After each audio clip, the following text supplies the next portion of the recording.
Olá, minha gente! Que dia maravilhoso é esse! Estamos na segunda-feira, o primeiro dia da semana, e eu quero que realmente o Senhor esteja abençoando a tua vida de um modo muito especial ao longo dessa semana. Assim como você está sendo incentivado a estudar a questão do tabernáculo, a gente verá outras coisas a respeito do tabernáculo, eu quero também incentivar você a estudar acerca das ofertas, né?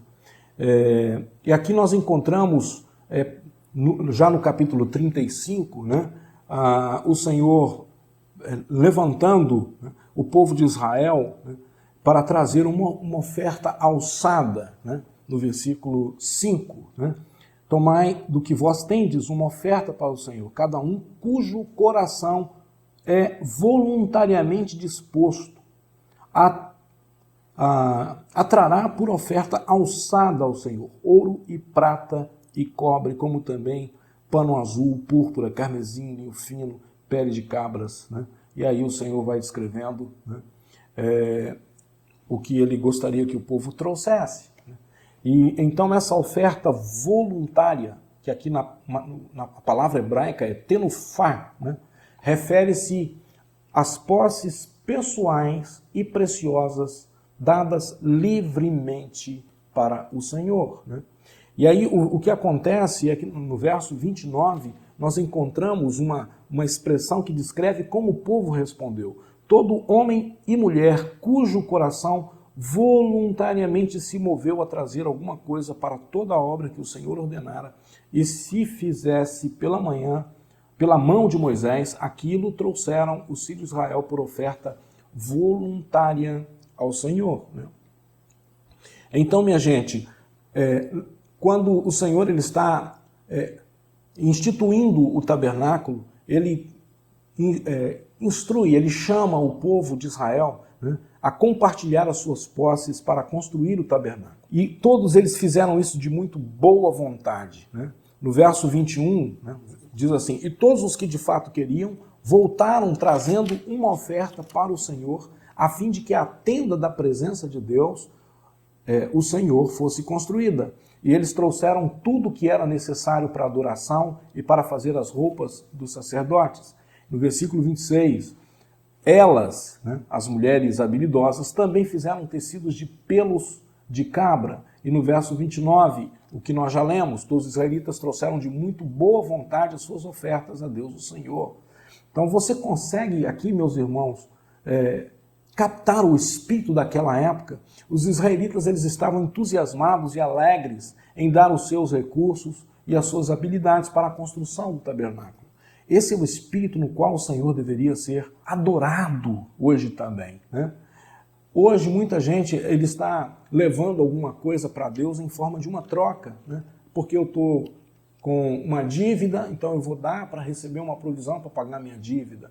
Porque eu estou querendo fazer isso, então vou dar para receber uma provisão para fazer isso ou aquilo, né? Mas veja bem, minha gente, isso não é nem de perto estimulante, prazeroso, quando você traz ao Senhor alguma coisa voluntariamente, porque você o ama, né? E é isso que o apóstolo Paulo ele afirma em 1 Coríntios 9:7, quando ele diz, Deus ama ao que dá com alegria, né? E ele diz lá, né, que cada um contribua segundo propôs no seu coração, não com tristeza, nem por necessidade, porque Deus ama quem dá com alegria. Então, quando você voluntariamente se dispõe, né, a trazer das suas posses pessoais e entregar diante do Senhor, isso gera dentro de você uma satisfação enorme. Isso promove em você uma ligação com o Senhor, né? Provérbios capítulo 3 diz, honra ao Senhor com os teus bens. Isso é um ato de honrar o Senhor. Quando você faz isso, você está honrando o Senhor, né? E aqui então, minha gente, saindo da questão das ofertas, vamos ver agora as cortinas, né, para o tabernáculo, né?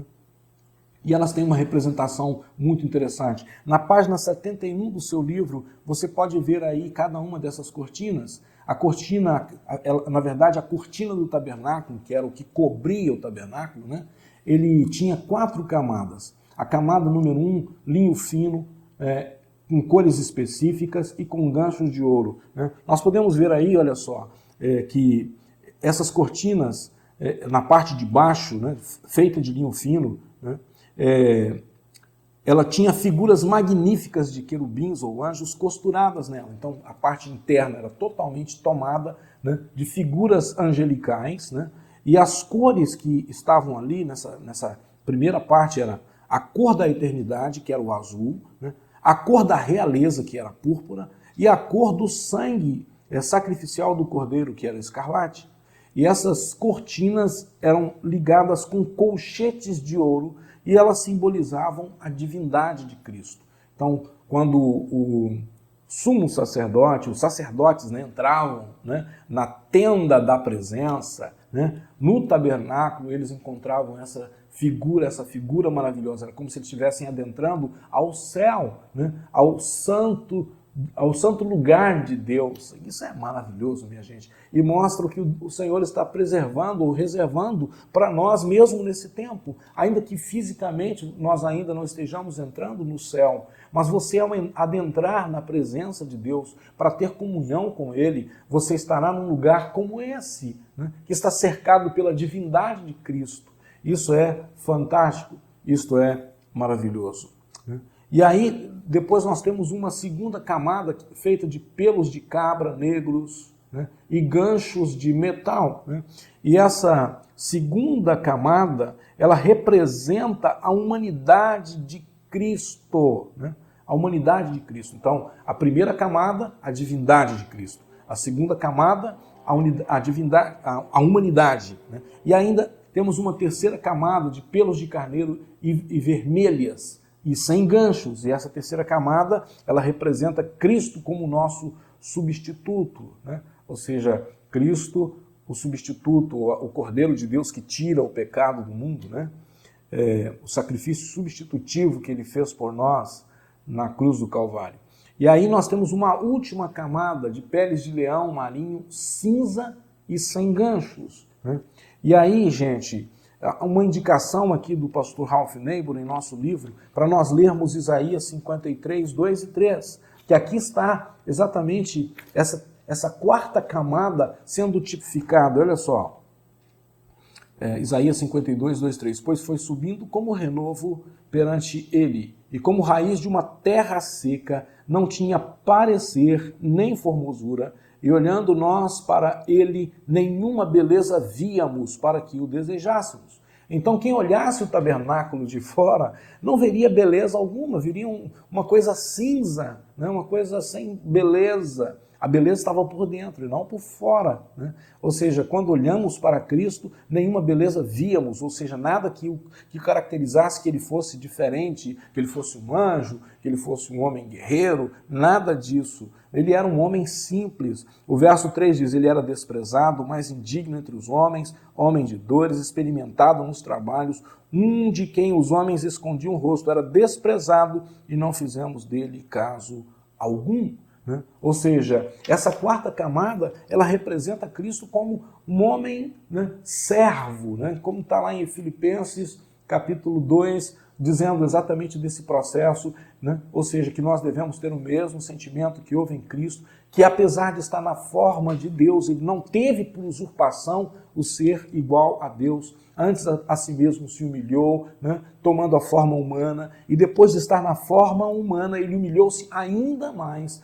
né, indo até a morte, aliás, assumindo a forma de servo, né, e indo até a morte e morte de cruz. Então, esse Jesus como servo, e se você pegar, minha gente, cada um dessas quatro partes aqui da cobertura da tenda, eles representam o quê? Os 4 evangelhos. Oh, que beleza! Né? Aqui estão representados os 4 evangelhos. Né? Então, a parte mais interna caracteriza Jesus como Filho de Deus, isso está no Evangelho de João. A segunda parte que representa a humanidade de Cristo, e ao mesmo tempo ele é humano, mas ele é o Rei dos Reis. Isso está caracterizado pela segunda camada, e isso está no Evangelho de Mateus, Jesus, né? Aliás, não, no Evangelho de Lucas, Jesus, o Filho do Homem, né? Na parte 3, né? Aqui, Jesus como nosso substituto, né? Aquele que morre por nós. Né? Aonde nós encontramos isso? Nós encontramos isso nos 4 evangelhos, mas de uma forma mais específica, nós encontramos isso em Mateus. Né? E depois nós temos a terceira camada que representa Jesus, o servo, e isso está no Evangelho de Marcos. Né? Então Jesus é o servo, Jesus é o cordeiro substituto, Jesus é o Filho do Homem, né? Em Lucas, e Jesus é o Filho de Deus em João. Ok? Que coisa linda a gente poder pensar sobre isso, né? Vamos continuar aqui, então. Vamos fechar aqui lendo esse texto aqui em Êxodo 40, 34 e 38. Né? Então a nuvem cobriu a tenda, ela ficou cheia da glória de Deus, o Senhor, e por isso Moisés não pôde entrar nela. Os israelitas levavam o seu acampamento de um lugar para o outro somente quando a nuvem se levantava de cima da tenda. Mas se a nuvem não se levantava, os israelitas não saíam dali até o dia em que ela se levantava. Em todas as suas viagens, eles podiam ver durante o dia a nuvem da presença do Senhor em cima da tenda, e durante a noite eles viam fogo queimando em cima dela. Ou seja, Deus começa, a partir da construção do tabernáculo, a conduzir o seu povo a partir do tabernáculo. Enquanto a nuvem da presença e a coluna de fogo estão sobre o tabernáculo, significa que eles não vão se mover daquele lugar. Isso vai acontecer por 40 anos, minha gente. 40 anos Deus estará guiando o povo pelo deserto. Ok? E aí, minha gente, eu quero concluir com vocês, então, a unidade 8, hoje, né? Fazendo algumas reflexões. Né? A primeira reflexão, minha gente, que eu quero dizer para vocês, e que nós já falamos aqui, é em relação à questão da idolatria. Né? Se a gente for parar para observar, meus irmãos, nós, como seres humanos, não melhoramos nem um pouco. O povo ainda continua a ser idólatra, continua a repetir os mesmos pecados. Né? Mesmo que você se torne tão religioso, né? Isso não é sinônimo de você amar a Deus. Né? Deus quer que nós o amemos. Deus quer que nós dependamos dele. Quanto mais próximo de Deus nós vivermos, né, nós precisamos compreender isso, que o Senhor quer cuidar de nós, que o Senhor quer nos dar tudo o que precisamos para vivermos. Era esta lição que Deus queria ensinar ao povo de Israel no deserto, mas eles pecaram contra o Senhor, eles se rebelaram, né? Eles não se tornaram dependentes de Deus, eles não centralizaram a sua vida, né, em Deus, eles não mudaram o estilo de vida deles. Eu quero dizer para você, meu irmão, né, que o evangelho que nós vivemos é um evangelho que quer mudar a sua vida, quer transformar a sua vida. Né? Todas as verdades que nós estamos lendo aqui no Pentateuco, e elas se aplicam ao Novo Testamento, na pessoa de Cristo, é porque Deus quer que a sua vida seja mudada. A palavra de Deus é um parâmetro, um padrão. Né? Então, lá o apóstolo Paulo falando, né,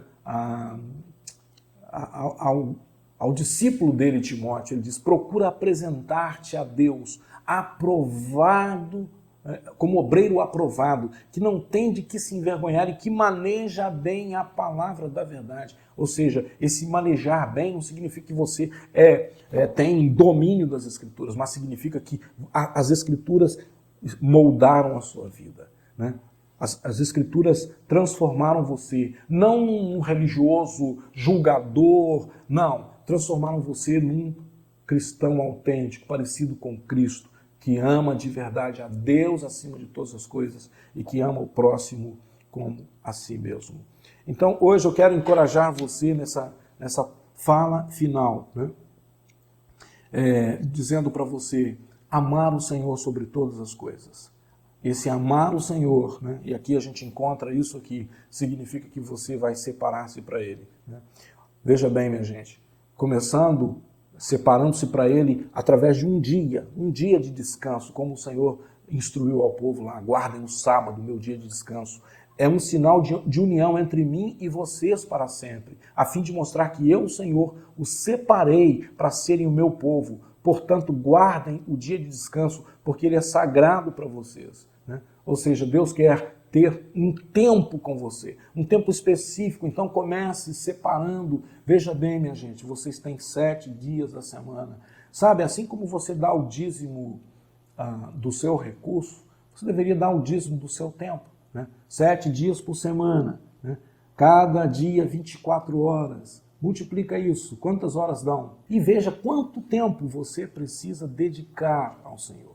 Quantas horas por semana você precisa dedicar? Dedicar aqui, dedicar à leitura da palavra, à oração, né?